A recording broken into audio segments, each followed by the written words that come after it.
nabi-nabi, rasul-rasul itu manusia-manusia yang paling bermanfaat bagi manusia lainnya. Karena dengan sebab nabi dan rasul kita mengenal Tuhan. Dengan sebab nabi dan rasul kita mengenal hukum-hukum agama.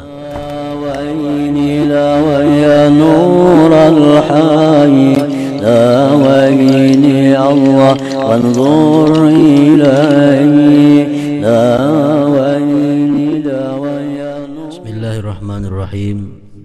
Alhamdulillahirabbil alamin wa bihi nasta'in ala umurid dunya waddin.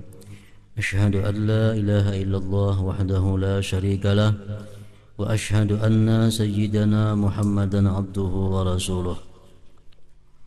Allahumma salli wa sallim wa barik ala sayyidina Muhammadin wa ala alihi wa sahbihi ajma'in. Amma ba'd. Kita hormati dan kita cintai para habaib,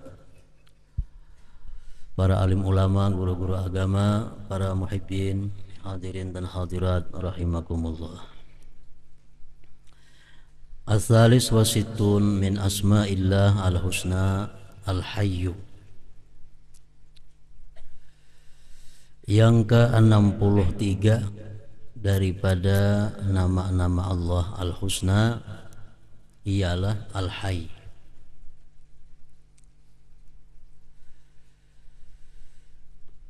Wal mausufu bil hayat allati la yajuzu 'alaiha fana wala maut wala ya'tariha busurun wala ajzun wala ta'khudhuhu sinatu wala naum.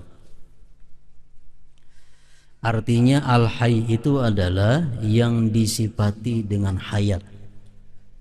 Orang yang bersifat hayat itu adalah hayyun. Seringkali kita artikan dengan yang maha hidup. Hayyun artinya maha hidup. La yajuzu alaihi fana'un wala maut, tidak boleh atasnya fana dan maut.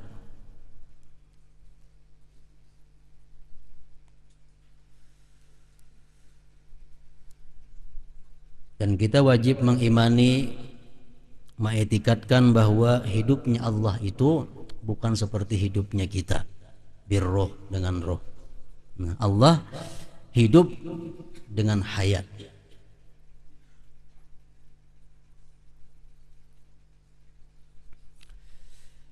Firman Allah Subhanahu wa taala di dalam Al-Qur'an, qala Allah taala, Allahu la ilaha illa huwal hayy. Ayat kursi. Nah, ayat kursi pemulaannya Allahu la ilaha illa huwal hayy. Wa tawakkal 'alal hayyil ladzi la yamut. Wa tawakkal, bertawakal kamu, berserah kamu, 'alal hayy, atas yang maha hidup, alladzi la yamut, yang tidak mati.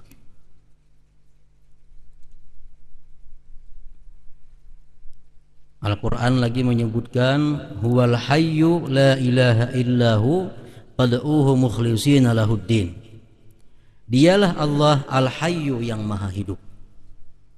Tidak ada Tuhan selain dia, maka berdoalah kepadanya hal keadaan ikhlas agama. Para muhibbin rahimakumullah. Al-mu'min bismillahil hayy ayyakuna li khalqillahi nafi'an imma binafsihi aw bi'ilmihi aw jahi aw malihi aw ghairiha fa illam yakun nafi'an fa huwa mayyitun. Seorang hamba yang beriman dengan nama Allah Al-Hayy. Kita beriman bahwa Allah punya nama Hayyun, yang maha hidup. Nah, keimanan kita demikian akan membawa kita nafi'an li khalqillah, kita menjadi orang yang bermanfaat bagi makhluk Allah. Baik kita memberi manfaat kepada orang lain itu dengan diri kita, atau ilmu, atau jah, kedudukan, atau harta, atau yang lain-lainnya. Pokoknya bila mana kita hidup ini bisa memberikan manfaat kepada orang lain, itu berarti kita mendapat satu buah keimanan kepada Al-Hayyu yang maha hidup. Fa illam yakun nafi'an fahuwa mayyit. Orang yang tidak bisa memberikan manfaat kepada orang lain itu sama dengan orang mati. Sama dengan orang mati.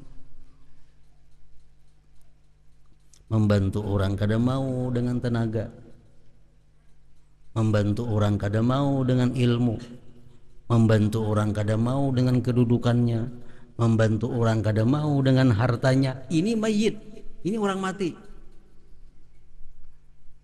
Nah, kalau kita hidup dan beriman kepada Al-Hayy, jadi orang yang bermanfaat bagi makhluk Allah Subhanahu wa taala.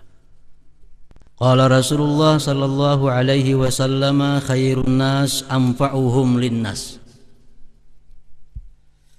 Ujar Nabi kita, paling baik manusia itu adalah orang yang paling bermanfaat bagi manusia. Makin banyak kita memberikan manfaat kepada manusia, makin baik kedudukan kita di sisi Allah Subhanahu wa taala. Nah, para ulama pensyarah hadis tersebut menjelaskan, menguraikan maksudnya dengan sebaik-baik manusia adalah orang yang paling bermanfaat bagi manusia. Yang pertama di situ adalah al-anbiya wal mursalin, para rasul dan para nabi. Ini nabi-nabi, rasul-rasul, itu manusia-manusia yang paling bermanfaat bagi manusia lainnya. Karena dengan sebab nabi dan rasul kita mengenal Tuhan. Dengan sebab nabi dan rasul kita mengenal hukum-hukum agama, membawa keselamatan dunia dan akhirat. Nah, kemudian yang nomor dua, sesudah para rasul, orang yang paling bermanfaat bagi manusia itu adalah al-imamul adil. Dalam kitab Faidul Qadir disebutkan demikian. Yang menduduki yang nomor dua adalah al-imamul adil. Imam, pemimpin yang adil. Nah, ini bukan main. Pemimpin yang adil ini adalah orang yang paling baik selama dia berfungsi sebagaimana mestinya. Banyak pujian-pujian dan keutamaan-keutamaan imam yang adil ini yang disampaikan oleh Rasulullah sallallahu alaihi wasallam.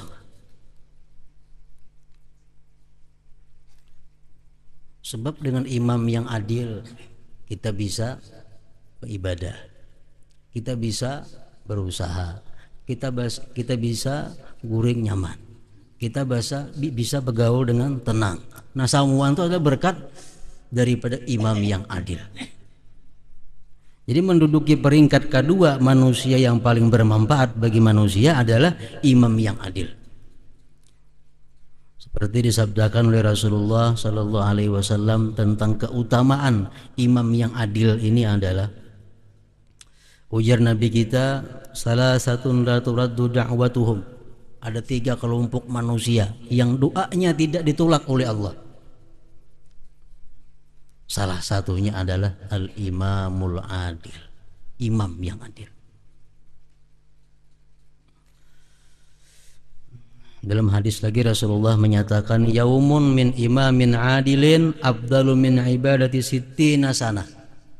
Satu hari hidupnya imam yang adil ini lebih afdal di sisi Allah daripada ibadah kita 60 tahun. Imam yang adil, satu hari dia hidup itu lebih afdal dari ibadah kita 60 tahun. Malam beribadah, siang puasa, 60 tahun sedemikian kita lakukan, cuma sehari oleh imam yang adil nilainya.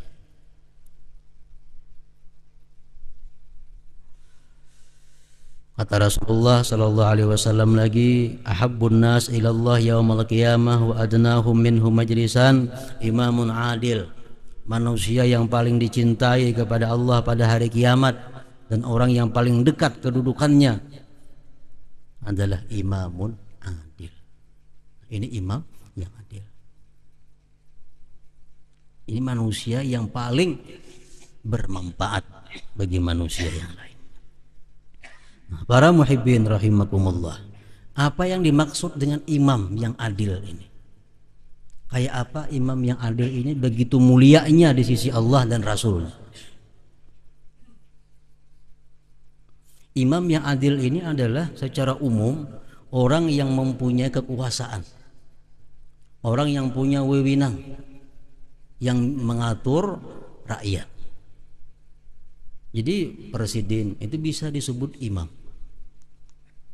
gubernur bisa disebut imam, bupati bisa disebut imam, karena dia punya kekuasaan untuk mensejahterakan rakyat. Nah, para muhibbin rahimakumullah, imam yang adil itu sekada-kadanya oleh para ulama mengatakan memenuhi 4 perkara. Nah, kalau kita jadi imam tutuha kampung yang punya wewenang, kita mempunyai 4 macam ini, kita adalah imam yang adil. Nang sehari aja kita, walaupun kita kada beribadah banyak, nilainya sama lawan 60 tahun di orang lain.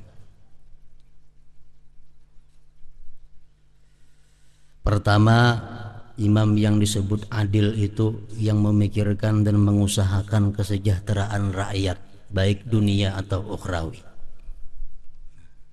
Ini pertama. Pikirannya imam ini, usahanya kayak apa rakyat ini supaya sejahtera, baik dunianya atau akhiratnya. Di situ ada jalan yang ada bagus, dibaiki supaya nyaman.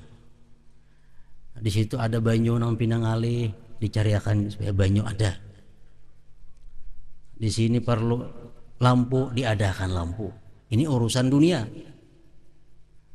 Agamanya pun diperhatikan. Nah, ini adalah satu di antara 4 macam orang yang disebut imam yang adil itu. Memperhatikan, memikirkan, dan mengusahakan kesejahteraan rakyat.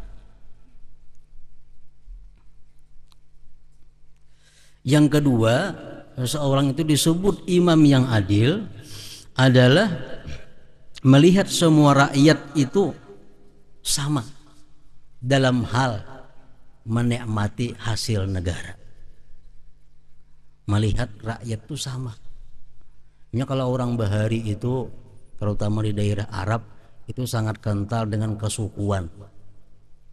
Suku ada Bani Tamim, ada macam-macam Bani, Bani Abbas, Bani ini, Bani itu. Jadi sehingga kalau nang berkuasa ini punya Bani Abbas, bubuhan Abbas saja yang dipilihinya, yang dinyamaninya. Nah, ini bukan cermin dengan imam yang adil. Imam yang adil yang disebut-sebut, yang dimuliakan Rasulullah itu adalah orang yang melihat semua rakyatnya dari bani apapun, dari kabilah golongan apapun, berhak sama menikmati apa yang dihasilkan oleh kekayaan negaranya. Nah, ini artinya imam yang adil, kada berpilih. Yang ketiga, yang memberikan rasa aman dan tentram kepada rakyatnya. Yang keempat, yang mementingkan urusan agama dalam daripada urusan-urusan yang lainnya. Nah, ini 4 macam sekurang-kurangnya kriteria imam yang adil itu. Mementingkan urusan agama itu maksudnya kayak apa? Ini seorang pemimpin hendak maulah nang apakah, memutuskan perkara apakah, dipikirkan dahulu hukum agamanya kayak apa, manfaat agamanya kenapa. Misalnya pemimpin, pembakal, ada kekuasaan, beulah tempat, gedung, pikirkan untuk agama manfaatnya ini apa.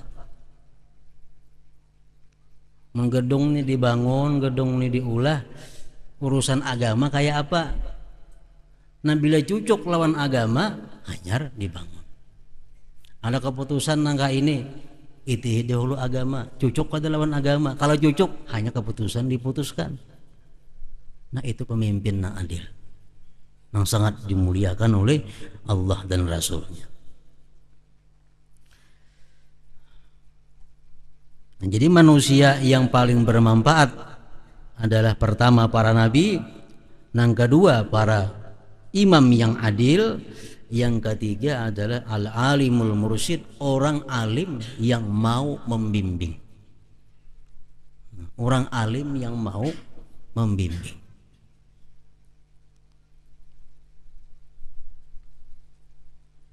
Maksudnya orang alim yang membimbing ini oleh para ulama dikatakan sekadang-kadangnya mempunyai 4 kriteria, sehingga dia mendapat kedudukan yang mulia di sisi Allah dan di sisi Rasulnya.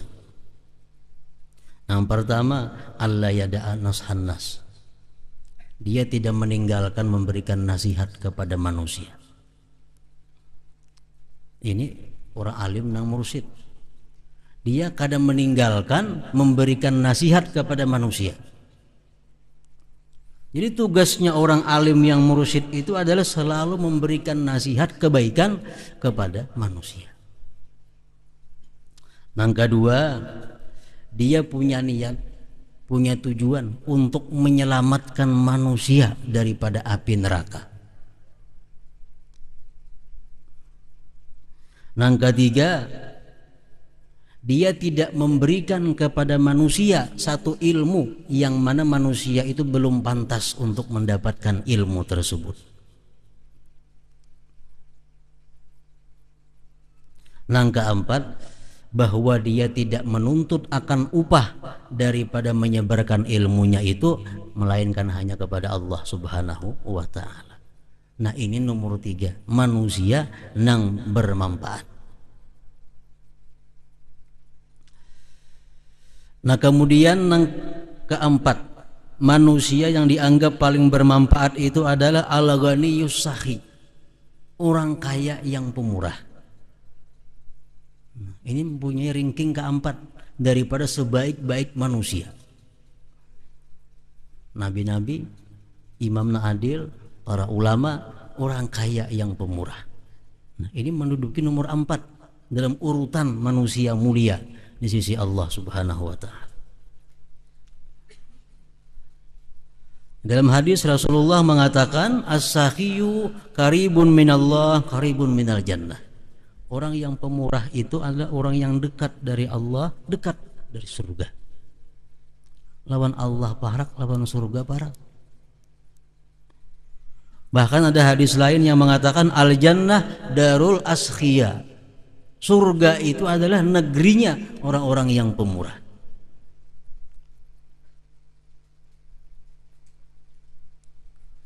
Ada lagi hadis memuji keutamaan orang yang pemurah ini adalah innallaha akhidun biyadih kullama athar. Allah memegang tangan orang yang pemurah itu bila tergelincir. Orang nih pemurah, kalau ingin tergelincir ditarik oleh Allah Subhanahu wa ta'ala. Maksudnya apa? Orang nang pemurah ini kada akan jatuh ke dalam maksiat. Begitu gugur langsung ditarik oleh Allah Subhanahu wa ta'ala. Nah, nengaran pemurah itu macam apa? Sehingga dia menjadi orang nang bermanfaat bagi manusia.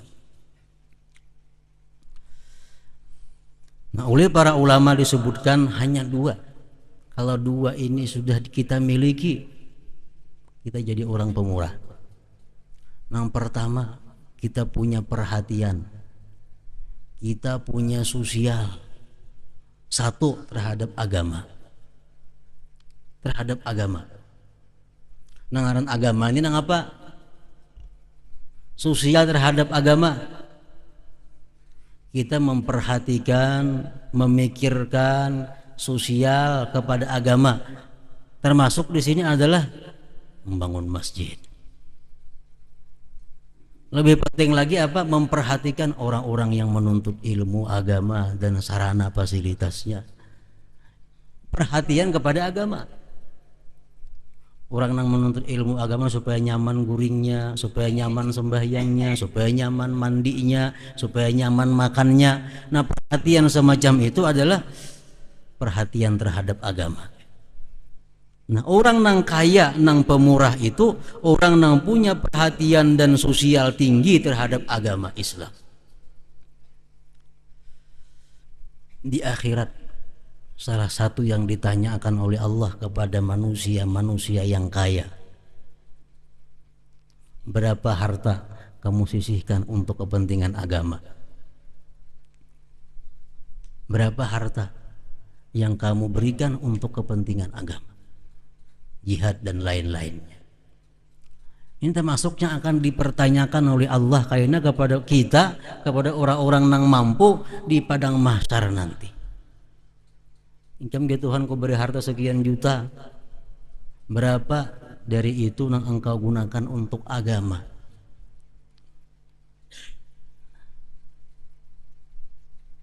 Kalau Incam dapat duit 1 juta, berapa untuk agama? Nah, itu akan dipertanyakan oleh Allah Subhanahu wa ta'ala.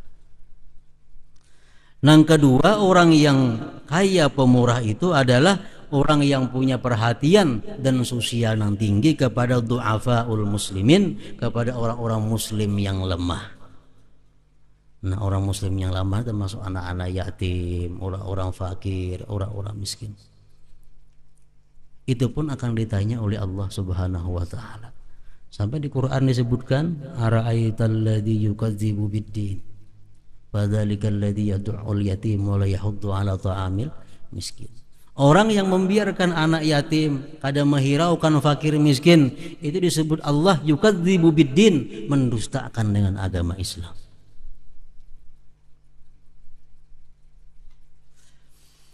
Para muhibbin rahimakumullah. Jadi kembali kita kepada yang di atas, bahwa khairun nas anfa'uhum linnas. Manusia yang paling baik itu adalah manusia yang paling bermanfaat bagi manusia yang lainnya. Selain daripada Rasul, selain daripada pemerintah, selain daripada ulama, selain daripada orang kaya, banyak lagi golongan-golongan yang bisa memberikan manfaat kepada sesamanya. Tukang bisa memberikan manfaat kepada manusia. Dokter memberikan manfaat kepada manusia. Mantri memberikan manfaat kepada manusia. Tukang urut memberikan manfaat kepada manusia. Makin banyak yang diurutnya makin baik. Khairun nas anfa'uhum linnas. Selama kita bermanfaat kepada orang lain, hidup kita ini, kita dapat iman Al-Hayy, nama Allah yang maha hidup ini. Para muhibbin rahimakumullah. Selanjutnya yang ke-64 di antara nama Allah adalah Al-Hayyul Qayyum, sambungannya. Nah, kita sekarang berada pada hari-hari yang sangat dimuliakan oleh Allah Subhanahu wa ta'ala, yaitu bulan Dzulhijjah. 1 sampai 10 Dzulhijjah itu disebut dalam Al-Quran wal fajri walayalin ashar. Ini 10 hari Dzulhijjah, 1 sampai 10. Nah, dalam hadis Rasulullah mengatakan, ma min ayyamin al amalu salih fiha ahabbu ila Allah ta'ala min hadhil ayyam.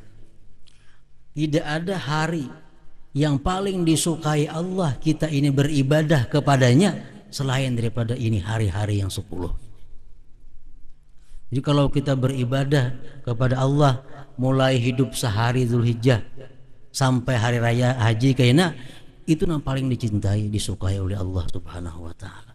Sampai-sampai Allah memberikan ganjaran orang yang beribadah di malam itu akan diberi pahala sama dengan Lailatul Qadar. Orang yang puasa di siang harinya, dia akan diberi Allah puasa selama 1 tahun.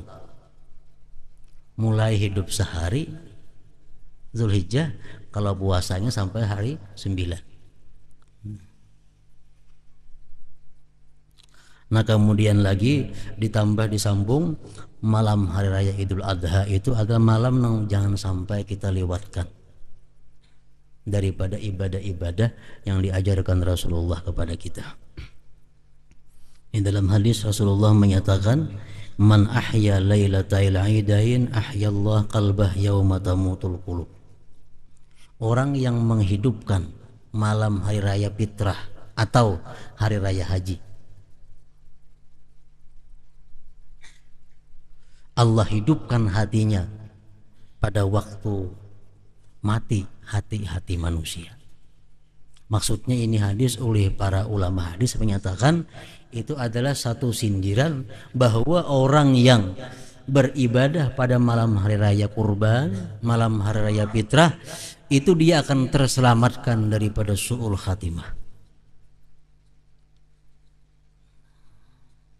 Kayak apa maksudnya cara menghidupkan malam Idul Adha? Kayak apa cara maksudnya menghidupkan malam Idul Fitri? Nah, oleh ulama-ulama mengatakan bahwa yang disebut dengan menghidupkan malam itu adalah kita beribadah kepada Allah sebagian besar malam. Jadi misalnya malam itu 12 jam, paling kadang kita 7 jam beribadah. Paling kadang 7 jam. Nah, ini pendapat nang mu'tamad. Nang nomor 2,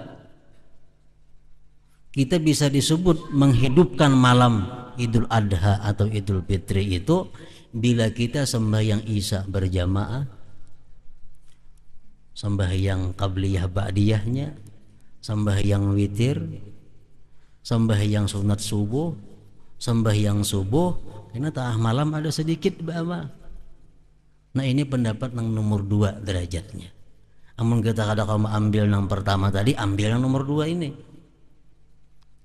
Nah, jadi malam hari raya fitrah, malam Idul Adha, Isya berjamaah, qabliyah ba'diyah, witir. Ditambah karena tengah malam ada sedikit waktu kita sediakan untuk membaca Quran kah, zikir kah, salawat, terserah. Karena sunat subuh dan subuhnya berjamaah. Bila kita kawal demikian, kita sudah menghidupkan malam Idul Adha. Andai kata kita mati dalam tahun ini, kita aman daripada su'ul khatimah. Nah, itu.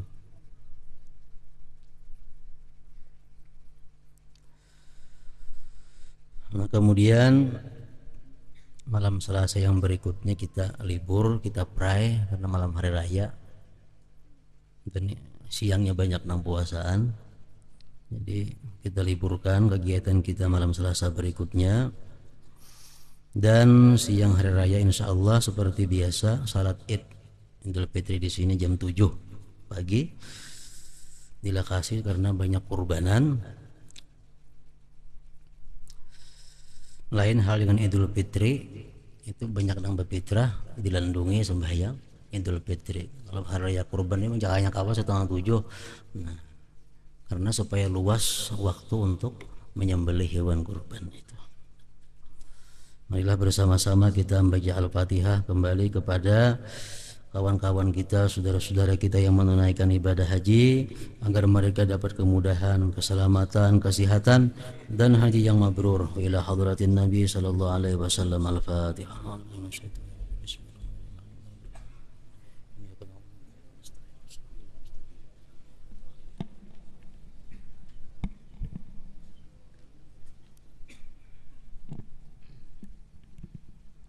Bismillahirrahmanirrahim. Alhamdulillahirabbil alamin. Allahumma shalli ala Muhammad wa ali Muhammad.